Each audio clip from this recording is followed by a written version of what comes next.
brain exhibits the activity of an awake but inattentive mind, the alpha state. Oxygen consumption is surprisingly high. Newborns receive much needed stimulation because their brain is very active.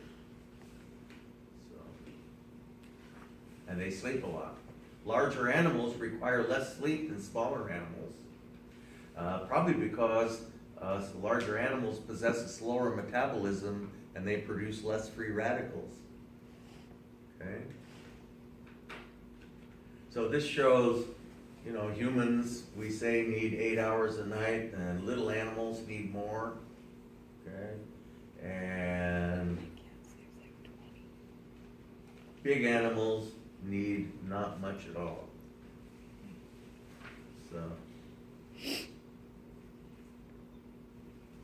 So now, used to be that I couldn't say much about learning and memory, but as the years go by, a lot of good work is being done by a number of research groups around the world, and I'm actually able to say some things about long-term memory, with which I'm very fascinated.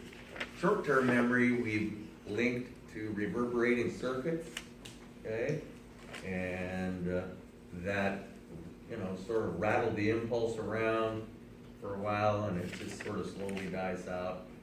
You remember a phone number long enough to use it, although most of us have speed dial now. But, okay. So short-term memory. Long-term memory, when sensory input is processed in the association cortexes, the cortical neurons send the impulses to the medial temporal lobes. This is where all the good stuff happens. The hippo, if you want to know where the hippocampus is, it is a gyrus in the medial temporal lobes. Okay, remember I've shown cutaways at the bottom of the brain, and in the medial, by, you know, the hippocampal gyrus, gyri, there are 2 of them with bilateral locations. These temporal lobe areas play a major role in memory consolidation and formatting sensory input for storage. Turns out that an event that we're going to store in long-term memory has to be formatted, and it has to be formatted, it turns out, in terms of concept. Okay, the way we file long-term memories is by concept. And so we have to conceptualize an event in order to file it away. The prefrontal lobes and medial temporal lobes receive input from acetylcholine producing cells in the basal forebrain, and acetylcholine seems to allow memories to be formed. It seems to facilitate this whole concept thing to happen. We actually possess concept circuits, okay? And each concept circuit consists of 18,000 to about 1 million neurons, okay? And the concept neurons are located in the medial temporal lobes in the hippocampal gyrus. And so the event enters some sensory association cortex and is sent to the hippocampus, where it is compared with our repertoire of concept circuits. Okay? All of us possess different concept circuits depending on what we're interested in, what our past is, you know, the types of people that we are. We all have different concept circuits, and it's probably true that learning, part of what we do when we learn is to create concept circuits. Because if you don't have a concept circuit for something, you can't store it in long-term memory. So you have to possess a concept circuit that works, or several concept circuits into which it fits, you know, so that you can format it for memory storage. Where the memory is actually stored seems to still be up for grabs a little bit, and they may be stored in more than one place, as we'll see. Okay, so the loss of acetylcholine input, as in Alzheimer's, seems to disrupt the formation of new memories and the retrieval of old ones. Memories are retrieved when the same sets of concept neurons that were initially involved in memory formation are stimulated. So to be able to retrieve a memory, the cues that you use have to somehow, ring true with the concept circuits that you use to form the memory. Okay? Concept neurons in the medial temporal lobes are critical for translating what's in our awareness, whatever's triggered by sensory inputs. So we tend to memorize two kinds of things. We tend to memorize either things that we experience or things that we dredge up and sort of reprocess. You can dredge up a bunch of different memories and process them for a while and turn them into kind of a new memory, can't you? You can create an experience based on, without any new sensory input, just using memories that you sort of retrieve, that you just bring up, and that's people who tend to reflect on things, oftentimes perhaps that's what they're doing, is creating some sensory experience out of stuff they've just got in there and create some new memories, and maybe they even create a couple new concept circuits, who knows? Okay. And so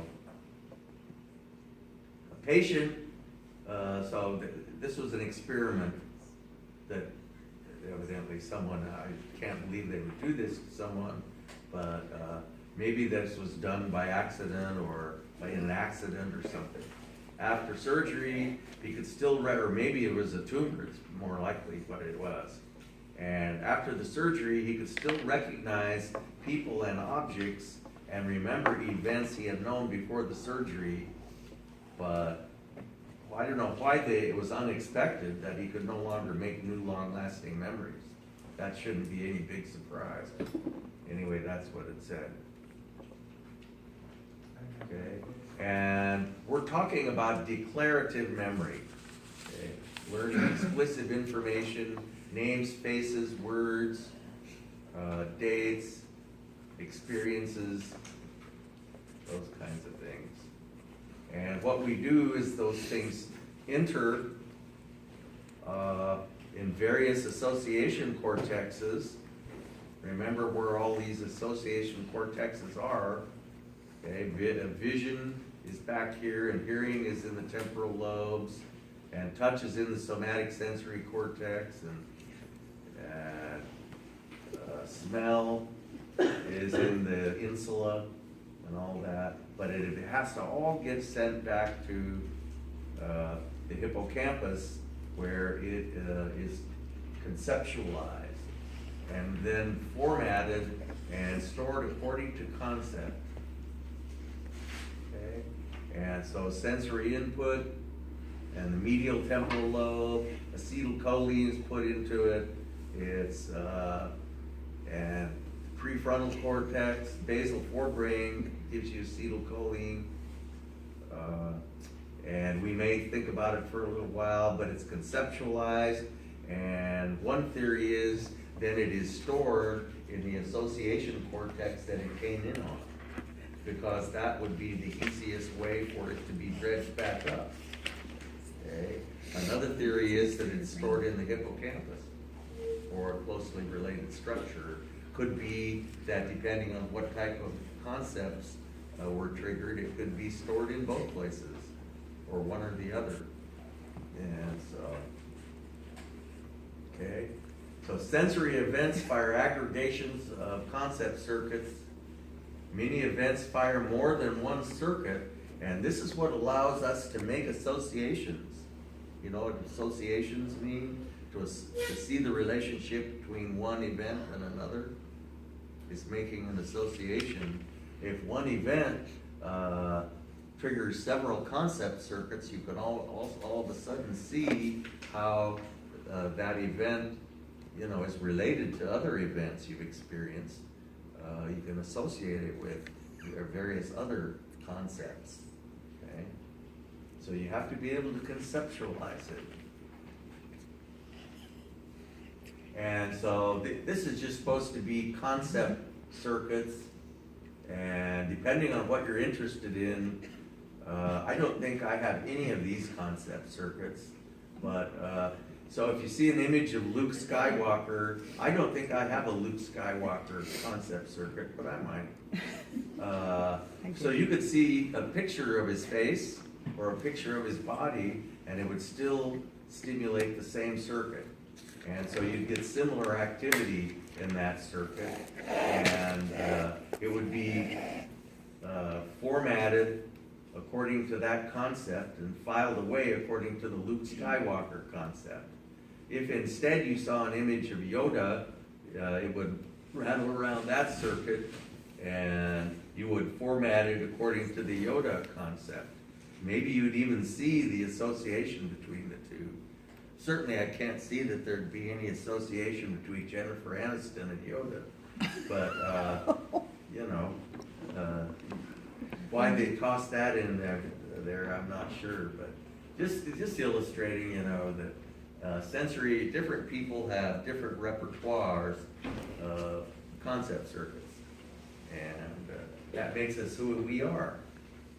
And learning, my personal theory is that this is well read in the field of psychology. This concept circuit thing is pretty well accepted now, and it's kind of almost old hat, probably 10, 15 years old. Okay? So concept circuits, I prefer concept circuits. Okay? So in other words, we need to conceptualize an event in order to store it as a memory. This conceptualization is accomplished by the medial temporal lobes. In other words, the hippocampus. Okay? So we have about 1 billion of these neurons involved in concept circuits, which are only located in the medial temporal lobes. Okay? If two concepts are related, some of the neurons encoding one concept may also fire to the other one. Okay? And this gives us the ability to make associations. Typical memory involves a number of related concepts. Memories are usually stored. This is the opinion of these authors who did this work, was that memories are usually stored in the area of the brain where they were acquired, thus allowing for comparisons when new similar events occurred. So visual memories would be stored in the visual association cortex, okay? And auditory, many experiences though are comprised of, they're multimodal. So they could involve touch, vision, and hearing. And so how would we store those? Okay? And who knows? But we store them according to concept, or a number of different concepts, depending on who we are.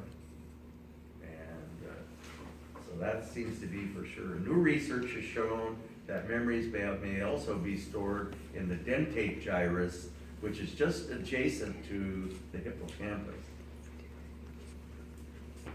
Okay, so this is another piece of work involving memory retrieval, and this work, these people were mainly interested in what they called pattern separation, retrieval of correct memory, retrieving the memory you want to retrieve from a collection of similar memories. For example, where you parked your car yesterday versus where you parked last week. Okay. You'd file all those memories according to very similar concepts, wouldn't you? Okay, they'd be filed very closely to each other, and the trick is pulling out the most recent one if that's what you wanted to do. That may not be what you want to do, but being able to accomplish pattern separation. Okay? And some people seem to lack the ability to do this as well as other people. To accomplish pattern separation.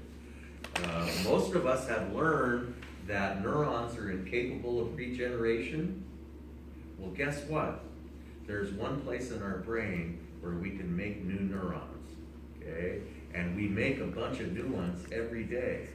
And you can bet, although this article didn't say that, you can just bet that the more of them we use, the more of them we make, okay? So the more new, and we use these new neurons to make new memories, and probably to make new concept circuits, okay? And because a memory is just a circuit that is created and filed according to concept, what concept or concepts it falls into. But you gotta have new neurons if you're gonna make these new memories. And so they found the place where we make these new neurons. It's called the dentate gyrus. It's been known for a long time where it is. I have pictures that are 30 years old that labeled the dentate gyrus, but I'll bet you they didn't know what was going on there. It runs right alongside the hippocampus, and evidently some 1,400 to 2,000 new neurons are produced every day in a process that is known as neurogenesis. You should know what that word means. Genesis means making of something, okay? Spermatogenesis is making of sperm. Neurogenesis is making of neurons, okay? And we run into that kind of terminology. These new neurons participate in the circuits which encode new memories, okay?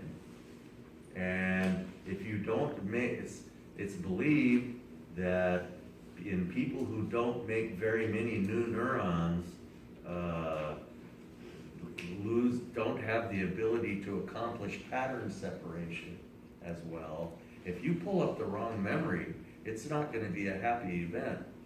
If you encounter a stimulus and you pull up a similar but incorrect memory, it could create a very dicey situation in your head, okay? And this is where a lot of anxiety can come from, is people who pull up similar but incorrect memories can cause a lot of trauma, okay? So the dentate gyrus, here's the hippocampus in the medial temporal lobe, and running right alongside it is the dentate gyrus, okay? And this is where we accomplish neurogenesis, okay? Here's a real old picture I have showing the hippocampus on either side. It is a gyrus located inside the lateral ventricle in the medial temporal lobe. And running right alongside it is the dentate gyrus, okay, on either side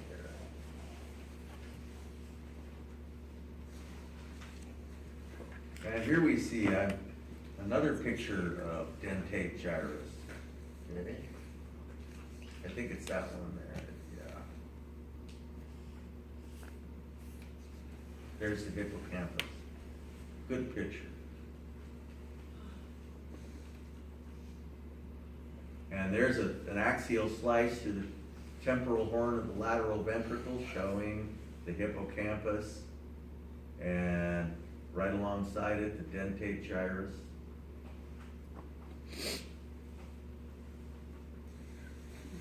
So new neurons seem to be essential to pattern separation. Individuals who don't make enough new neurons have difficulty distinguishing between similar memories.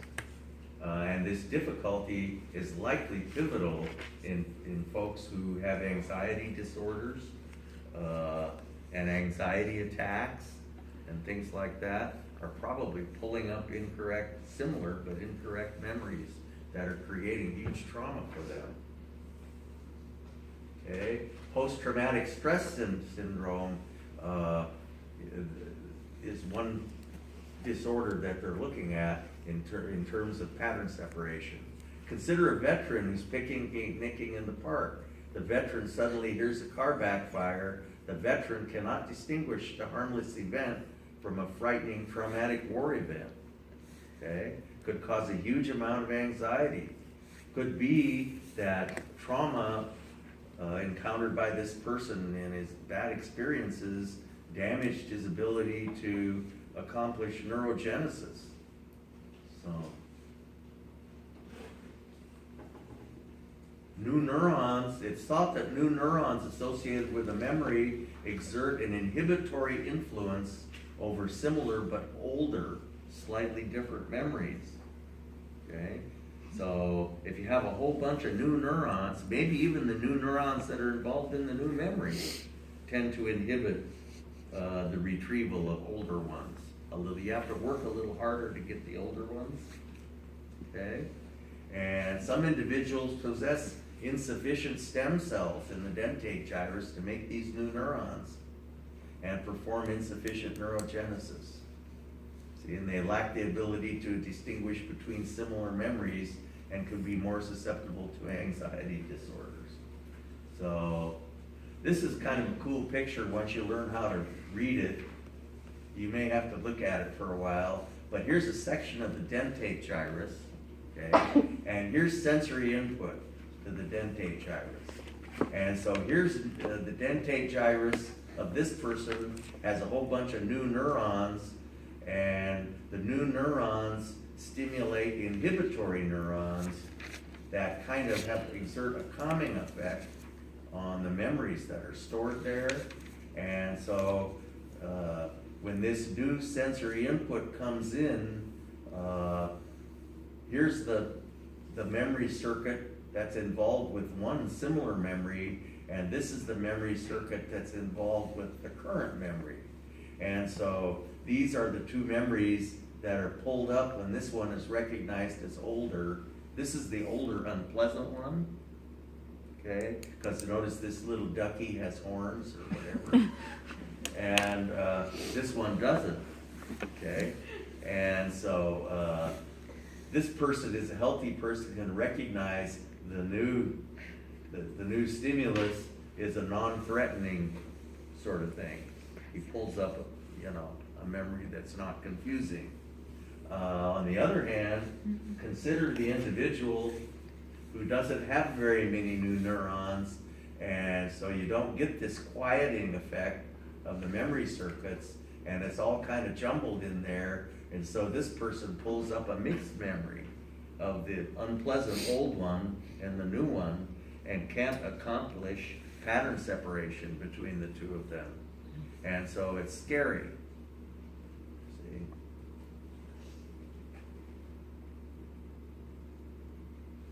So that's the idea of neurogenesis, which is for sure, sure thing, and how it's thought to be linked to pattern separation.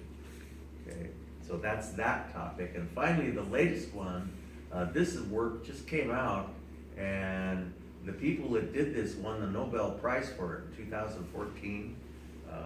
Very recent work. Our brain's GPS system. And the people that did this work were particularly focused on grid cells. In the hippocampus, we have what are called place cells that determine the place that we're in. And this has been known for quite a while, but no one has had a clue how they accomplished this, okay? To know what place we're in. And of course, then knowing what place we're in, they're in a position to store that as a long-term memory, aren't they? Because after all, it is in the hippocampus. And so, right next door to the hippocampus is what's called the entorhinal cortex. And this research group did most of their work with grid cells, but they discovered these other cells that function along with grid cells. And here's how it works. Okay, these grid cells in this entorhinal cortex, there are a number of arrangements of grid cells. Okay, probably my guess would be about 20 different arrangements. And on one end of the scale, you have the cells being very close together. And they observed that when the individual, they use white rats, okay? And they put little they actually put teensy little electrodes that could measure when the neurons were firing, and they knew exactly, they've gotten very good at this, knowing exactly where these electrodes are, okay, to tell which neurons are firing. And the neurons fire in a hexagonal pattern, okay? And if you put the animal in a very small space, then the grid cells that are used are clear at one end of the spectrums, the ones that are very close together. And as the animal, and so they'll fire in a pattern like this, but when the animal is at one side of the room, this one will fire. And when the animal's at the other side of the room, this one will fire. Get the idea? You put the animal in a bigger room, and they actually mentioned the dimensions that are used here. You put the animal in a bigger room, then it selects grid cells that are farther apart, but still they fire in a hexagonal arrangement. And as the animal moves from one side to the other, different neurons in the hexagon will fire. Okay? And so that's what they did most of their work on, and that got them the Nobel Prize. But they also, in the process, discovered other cells in this same region of the entorhinal cortex that told the direction of their head direction cells, they called them, that told what direction the head was pointing. They found other ones that would tell how fast the animal was traveling, sort of a crude idea of how rapidly it was going, and when it encountered the border of the room. There were other ones called border cells. And so the bottom line is you have all of these cells working together, sending information to the place cells, and the place cells integrate all this information and use it to figure out exactly where the animal is. Okay? And then these place cells are the integrated cells that can format and store this memory so that you could come back to this same place again if you wanted to. Okay? Or you might even learn how to follow a route that would better get you to this place. And so, okay, so this shows just how the grid cells works and what the other kinds of cells were. And this shows where the entorhinal cortex is relative to the hippocampus. And they've been working on the hippocampus so long, they actually have it numbered, broken into little segments, and clear A through I don't know what segment of the hippocampus. And I've heard quite a bit about the CA1 region. Quite a lot of good stuff goes on in the CA1 region. Anyway, that's where the place cells are, is in the CA1 region of the hippocampus. So this entorhinal cortex contains these other kind of cells that send information up to the place cells, and the place cells integrate all that into where you are. Okay? And you may follow a really jumbly, stupid route in getting where you want to go the first time, but these place cells can arrange the information in such a way that you can follow a much better route the second time in getting where you want to go in this same region. Okay? And so we can figure out a better route to take in getting from point A to B. It's quite an interesting article. Okay, so the first time you may follow a jumbly route, but the second time you follow a much better route. The grid cells give us sort of a matrix that looks like this. This is converted into this by the place cells, and then the place cells figure out where that is by integrating it with other information like smell, vision, past experience, and that type of thing. This grid, where we are on the grid, sort of an abstract grid is converted to where we are on an actual real life map that is in our brain that we can relate to. So, all pretty cool. Okay, so the entorhinal cortex, unfortunately, is among the first to be affected by Alzheimer's. And one of the first symptoms of Alzheimer's is the losing one's ability. A person will be driving home and you forget how to get there. You don't know how to get there, and you just wander around town. You remember how to drive just fine, but you can't get home because you lose your GPS system in your brain. So, okay, learning and memory are closely intertwined. We're not going to really get into that. All my theory on a huge part of what learning is and learning is a very individual process. We all use different circuits in memorizing the same thing. Okay, I could hold a symbol up here and you could all memorize it, and you'd use different circuits, every one of you, than I'd use. And learning also involves the creation of concept circuits. Okay, and you can't remember. We aren't said to have learned something if we can't remember it, correct? And we can't remember it if we don't have a concept circuit for it, or more than one. And so a lot of learning involves, you got to think of all the concept circuits you guys are creating in this class. Because you got to be able to dredge it up from long-term memory, you got to have concept circuits for it. So think of all the new neurons you're using. You're burning up those new neurons like crazy. It's really good for your brains, you know. And so your brains are cranking out these new neurons. You guys got neurogenesis going on big time. So, okay. So, working memory is the combination of long-term memory and short-term memory. Like a great example of working memory, short-term memory is just remembering something just for a few seconds, okay? And driving down a freeway, looking for the correct exit and deciding what you're gonna do after you take the exit. Do you know how complex that is? Because you're looking at the sign that says Lloyd Center, 3/4 miles. And so you remember that just long enough to remember that's where I want to go probably, and it's going to be 3/4 mile.